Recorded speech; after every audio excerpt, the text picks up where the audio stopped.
Ask Joe number 215 this is.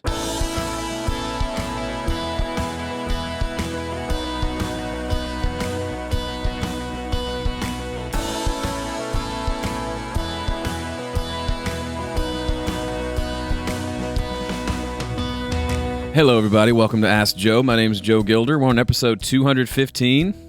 It's not a nice number. Glad you're here. Hope you're doing well. If you've seen Star Wars and you're here on the live chat, don't spoil it for anybody else. For those of us who haven't seen it, don't be that guy or girl. Hello to everybody in the live chat. If you're listening to this on a recording or on a video on YouTube, you can show up to this thing Tuesdays, 1 p.m. Central. We got a good crew of weirdos that show up to hang out with me. I mean that in the most endearing way.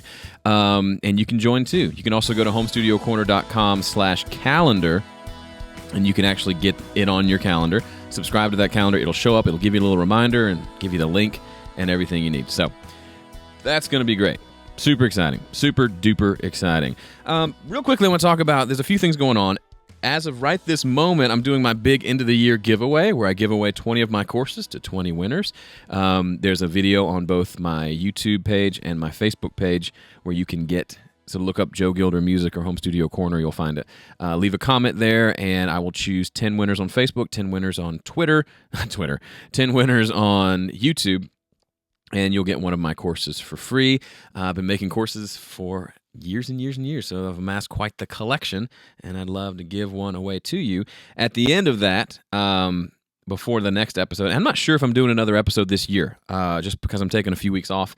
I may sneak down here one afternoon on a Tuesday and do the episode, so I'll keep you posted. The calendar will have the most up-to-date as to whether I'm doing it or not. But by the time the next episode run comes around, this will have already started, but my big end-of-the-year sale. So I do a big giveaway and then a big sale. And this is a big one. So make sure you're subscribed to my email newsletter. I'll tell you about that on Friday of this week. If you're watching this in August, this doesn't pertain to you, except that I do a big sale at the end of every year. So if you want to get a couple of my courses, that's a good time to get them. And me telling you that is probably not good business. Because if it's August and you're deciding to wait till December, that's not good for me. I'm just kidding. It's fine. It's fine. But there's going to be a cool stuff happening. And one of the things I want to talk about, just briefly here, before we dive into your questions, is it has to do with a new course that I'm launching that you'll hear about as a part of the end of the year deal. There'll be a sweet deal on it, all that jazz. But I want to talk about this idea of you, and this is going to sound like a rah-rah motivational speech, so just bear with me for a second. But you have something to offer. And I want to sit on that for a minute because I think when people start thinking about home studios and you start thinking about, okay, you just get into recording and you're just learning everything, right? You're learning what mics are and phantom power and condenser mics and dynamic mics and audio interfaces. And it takes a while, right? Just to kind of wrap your head around all the terminology we use and to get your system put together so that you can make some music and actually hit record and it does what you want it to do. Then there's the next phase where you're spending so much time, you've learned how it works and you can get sound recorded, but it doesn't sound good. So now you're figuring out all that. Mic placement, mic technique, performance, playing to a click track, editing, mixing, all that stuff, right? Then you move on past that and you start to, a handful of people will move on to a point of like, yeah, I can do this, I'm good at it, and I want to start helping other people do it. Whether it's charging people to come into your studio and have client work, or it's just having friends come over to record, there's a little hurdle. There's a big, huge hurdle that you got to jump across to get to that point. And I want to talk you through that just a little bit in this video as I'm thinking through this for a course that's coming up. So the idea is you absolutely today have something to offer. You may not be the best home studio recording engineer in the world, but you don't have to be. And I think we get this idea that unless I'm better than fill in the blank, unless I'm make better music than Graham Cochran, if I can mix better than Graham, then I can maybe charge for my work. But there are think about it this way. Raise your hand, those in the chat. Let me know by saying me if you've ever read like a business book, okay? Or any book, but specifically a business book. If you go to the business section at a Barnes & Noble, I was just at a Barnes & Noble earlier today, and you go to the business section, you're going to see row after row after row of business books. And guess what? They probably all say roughly the same thing. I know that's an oversimplification. I might write a business book one day. Who knows? But the idea is they all generally say the same stuff. Okay, let me roll that back. They don't all say the same thing, but it's all about business.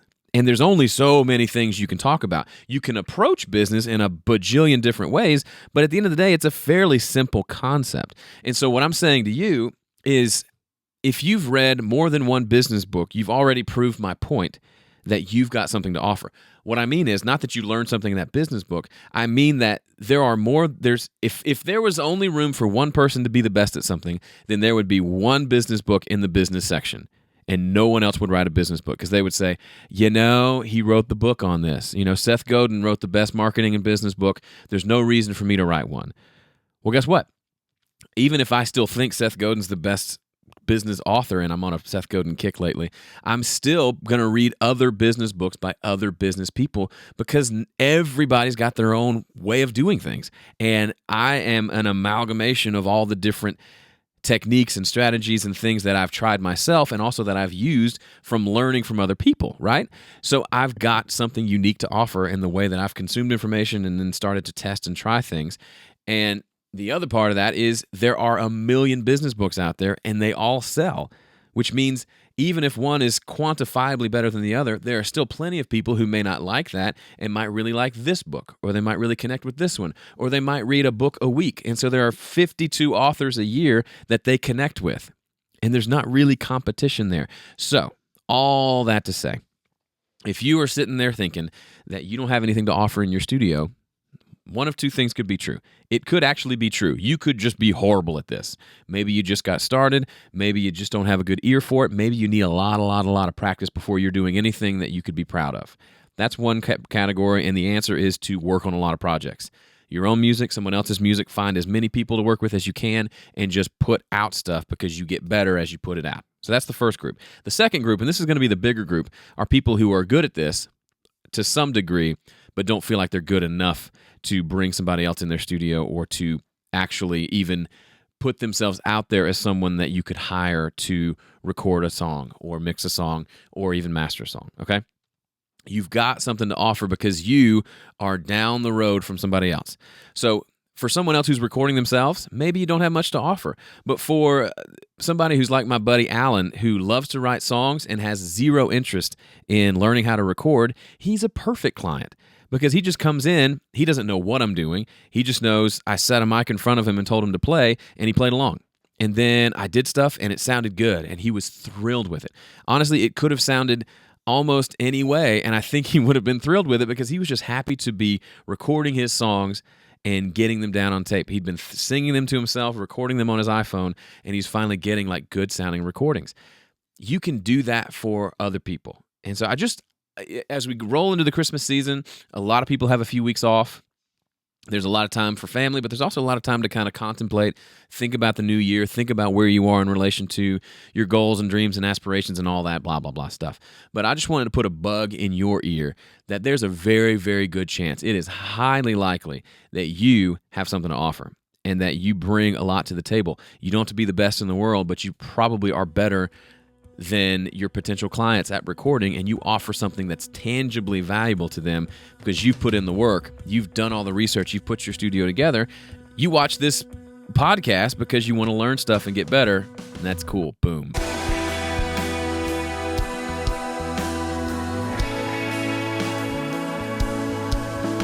That was just awful. I can see the screen on my laptop, and it's tiny. And I was trying to time the boom. It's just, I think the last 2 weeks I really nailed the boom. I'm not nailing it anymore. So, I'm a little sad about that. I'm kidding, it's fine. See, not everybody, I'm not going to get the boom right every time. Doesn't mean I quit the podcast. I just keep booming. Oh boy, okay. So now's the time. I've waxed eloquent. Now it's time, I'm kidding.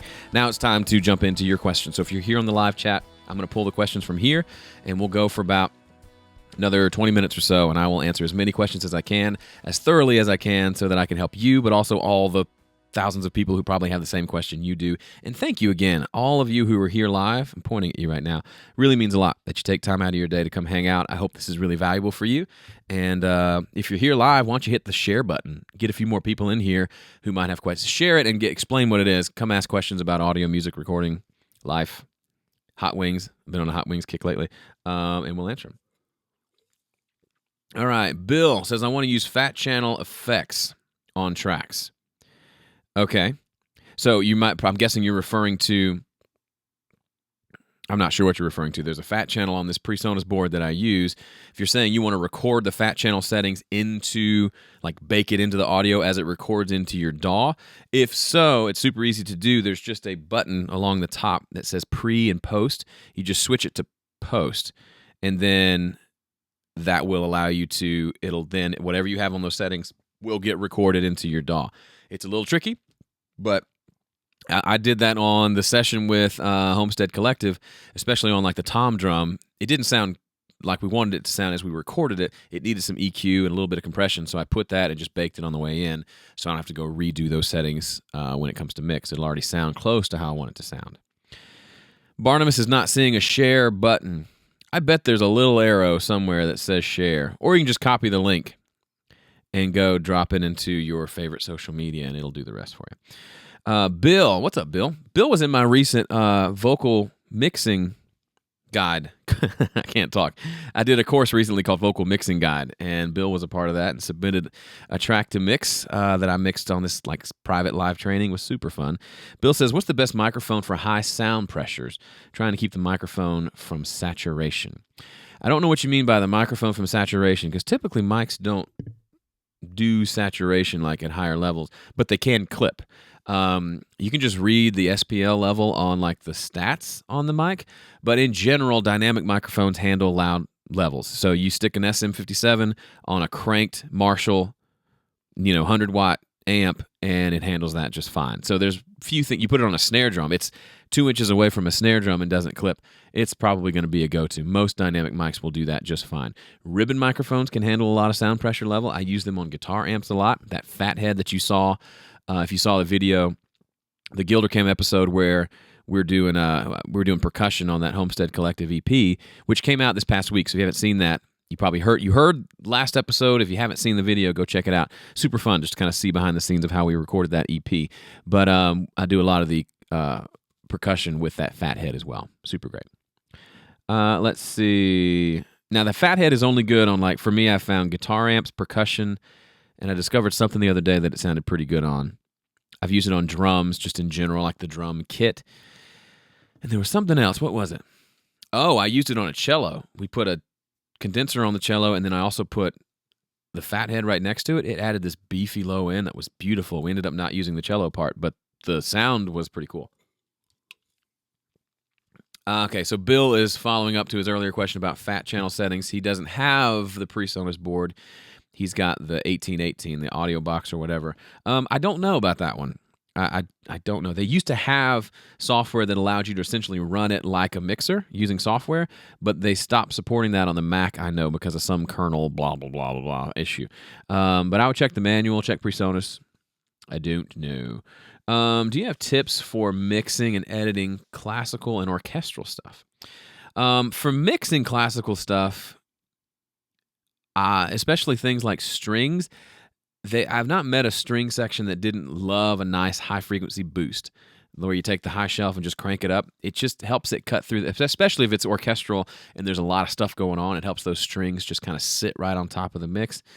Other than that, you need a good reverb to glue it all together. And I don't do a lot with orchestral. The thing with orchestral, whether you're using samples or you've actually recorded an orchestra, it's the most of the sound is going to be in the sample itself or in how you recorded it. You can take some EQ and take some muddiness out. You can boost the low end so that double bass comes through, boost the top end so you get some of the brightness of the strings. But for the most part, it's all in the recording, in my opinion. Now, have I done a ton of orchestral mixing? No. And a lot of the stuff I've done that qualifies as orchestral is more pieced together, like a violin and a cello, and then they record like 20 takes. So they essentially create an orchestra, which has its own issues and problems to work around. But if it's for real an orchestra, then those are the things those are the ways I would approach it. Very hands-off, very minimalistic.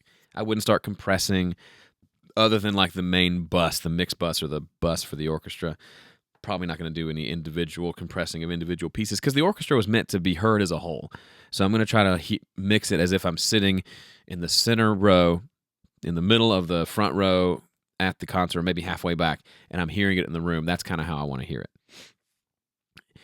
Any tips for making multiple vocal takes sound like a large choir singing together? This is a good question. This is from Josiah.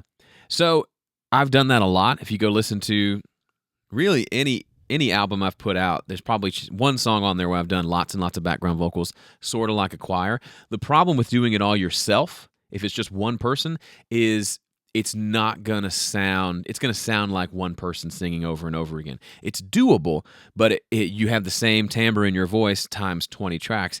It's not going to sound like 20 different people as much as it would sound like 20 different people if you actually had 20 different people, right? So one thing that I've done, I did this on my album Better This Way. If you go listen to the song, the last song, it's called Away. On the last song on that album, go listen, Spotify, Apple Music, it's all there for free.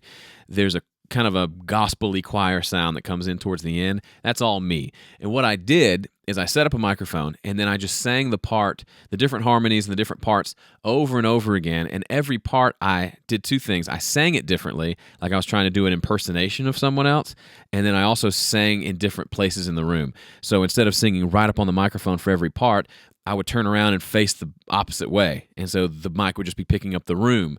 Or I would stand over there and sing it. And then I'd stand up close and sing something else. So I'm like trying to imitate like I was like a gospel singer, like that kind of stuff where it sounds awful by itself, but then all blended together, it actually sort of kind of sounded like a group of people singing. So a lot of it's just in trying a bunch of stuff, but you have to think if you want it to sound like a group of different people, then you probably have to get the singer to sing differently, or get 2 or 3 people and then record them at the same time and then overdub those over and over. But yes, he said he has 20 different people. It's just hard to coordinate schedules. Even if you can get like 3, 4, or 5 and then overdub those. Even if you had all 20 show up, I would still record them multiple times and stack that up. For my song Behold, that's not even on anywhere to get, but it's the song we did in Production Club 2.0. It was probably 8 or so people come over to record a choir part like that. So it was women were singing 2 different parts, guys were singing 1 other part. So it was kind of a 3-part harmony. But then I recorded everybody at least, I think, 6 tracks. And we used all 6 in the final thing. So it was 8 people times 6, which sounded better. What is 8 times 6? 48. Sounded more or less like 48 people than 1 person times 48, right? Because who wants to sing that 48 times? It just worked out better. So if you can get at least even just 2 people and then overdub them over and over, I think you'll have a better luck than just 1 person. However, I've done a lot of 1-person stuff because I like to just sit in my studio and build parts with just my voice. It's just a different thing, and you got to have good expectations of what it can and can't sound like. Clifton says, could you do a video on recording a full a cappella song? I think that would be awesome. I have one, Clifton. I can't remember if you're a VIP anymore, but I did a whole VIP challenge, or not a challenge, one of my VIP training monthly videos that I used to do, one of them on an a cappella tune that I recorded. I walked you through the entire thing from picking the song, how I picked the song, the charts that I was reading, how I recorded it, how I edited it, tuned it, and then how I mixed it. So that would definitely be something I would check out. Become a VIP member. You can check that out, and you can cancel, get a refund. It's all good. By the way, if you want to be a VIP member, commercial time, it's homestudiocorner.com/VIP. Also, if you wait about 3 days, there'll be a sweet deal on that, so maybe hold off a few days. Let's see. Starkorg says, do you work with Melodyne? If so, your thoughts on how to best reduce down recorded master songs in order to eliminate certain tracks to hear parts for transcription and remix purposes. That is not my area of expertise, Starkorg. I don't do that, so I have no idea. Sorry. Arn says, regarding interference, it may be bad cable. Wait, they're having a conversation, and I'm trying to read around that. Let's see. Are you still doing speed mixing, or are you back to regular mixing? I mean, tracks first. Well, I still do. Like, I have a course called speed mixing. I don't mix everything in an hour like I did in that course. It was a whole more of just to show that you can do a lot in an hour when you just go to gut level mixing. But I do still mix that same. I do still take that same approach in the sense of how I organize the tracks and where I start. I do a lot of work on the buses and then work my way back to the individual tracks. But I just don't do it that fast, if that makes sense. I'll do it in 2 to 4 hours usually versus like really hunkered down for an hour. It's probably closer to 4 lately, just spending more time on them. Gotta find more questions. Any tips for listening to music on Bluetooth earbuds? Is it ideal for audiophiles like us? Well, there's no tips. You just listen. I've got I know you asked me on Twitter earlier, this is from Chemistry Pops, about the Apple AirPods. I love them. They're convenient. I don't get the cable caught on stuff when I'm walking around or whatever, and I think they sound fine. For me, it's about listening to music. I can hear the low end. I can hear the top end. I know these are going to be a little bit bright, and I just roll with it. What really matters is just getting used to what you listen to music on. I listen to music on this and on these speakers and on those headphones over there, and I'm used to them. I've had them all. Well, I've had these just for less than a year, but I've had those speakers for 9 years, those headphones for probably 6 years, so I just don't change it. So I don't think there's any tips involved other than just learn them, listen to them. And if when you first get them, or if you're first testing them out, make sure you like the sound of them, right? If they have a big boosted low end like a Beats headphones or something, that's fine as long as you like it. If it sounds good to you, then roll with it. Get used to what mixes sound like on there, and then your stuff will hopefully you'll be able to tell if your mixes are working or if they need some extra work.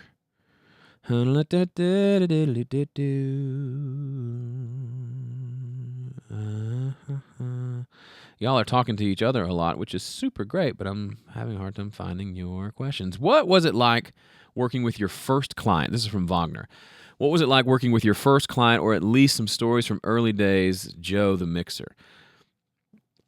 Well, I think it kind of goes into what I was saying at the top of this episode. I didn't know what I was doing, right? I go back and listen to stuff I worked on 10 years ago or 15 years ago, and it's awful.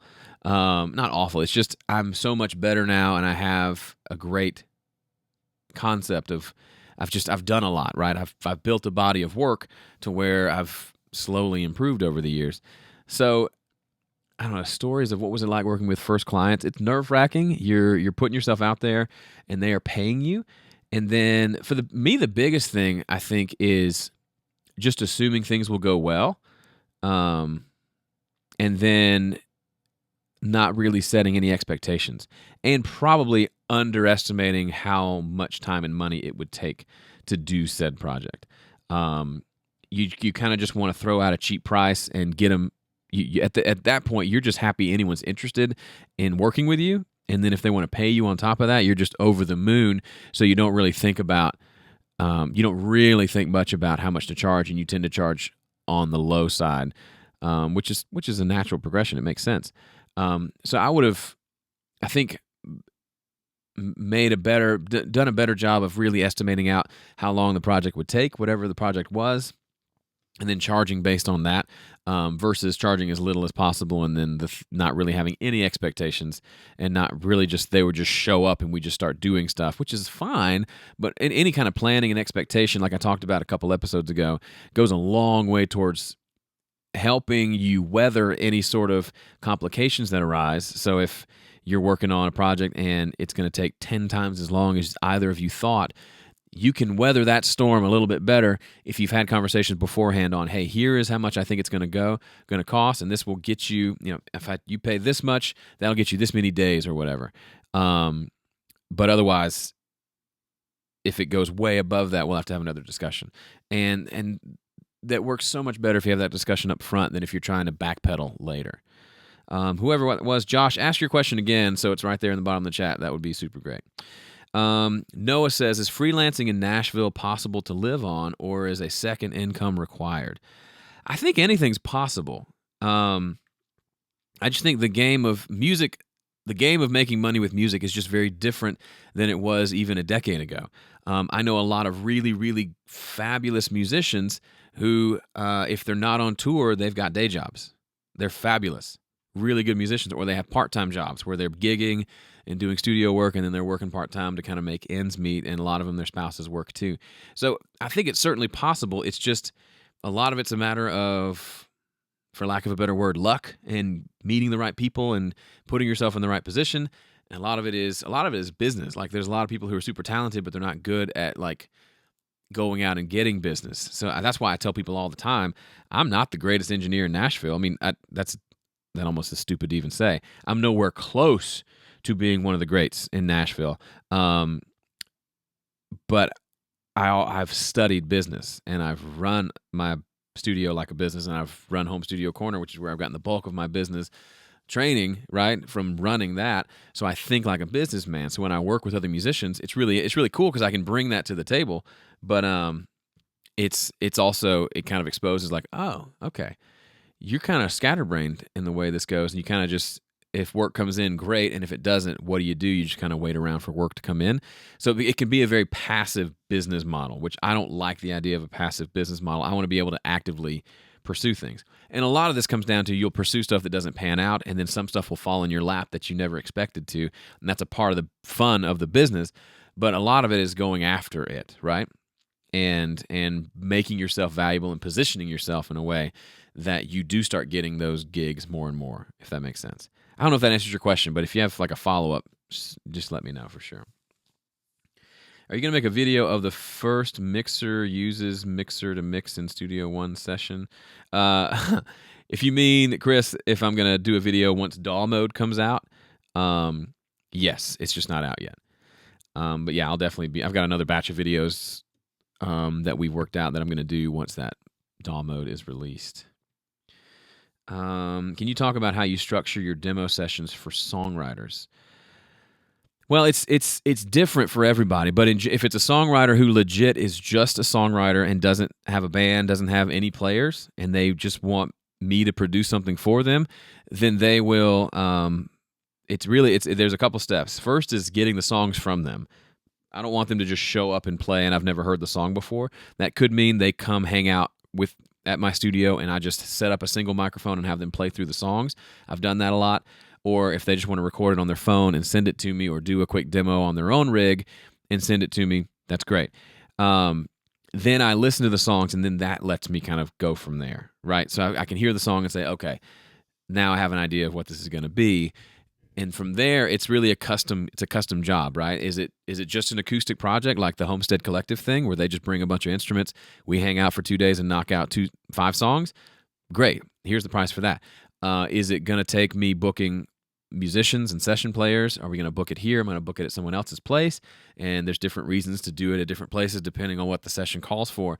That's where a lot of the variables come in. And then it's just really it's easier in a sense if I have to pay these musicians this much money, I've got to pay the studio this much, and then on top of that, I'm doing all these things. It's going to be this many days of my time, so here's the rate for that. That's how I go about kind of charging for it. But as far as the approach and the actual creative part of it, I get the song, and then usually I'm going to chart the song out, or at least have a good grasp of the song, and then I have the musician come over, and we lay down the song to a click. 9 times out of 10, that's just going to be the way we're going to do it.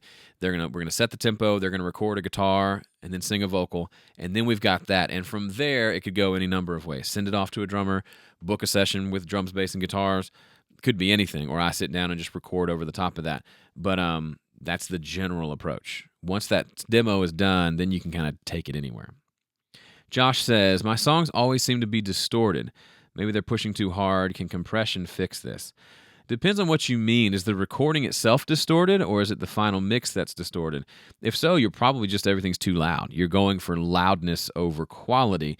You should go read some of Ian Shepherd's stuff on the loudness wars, where this idea of we put so much emphasis on loudness with limiting that we're killing the actual music, and it can sound distorted if you throw it into a limiter too loudly.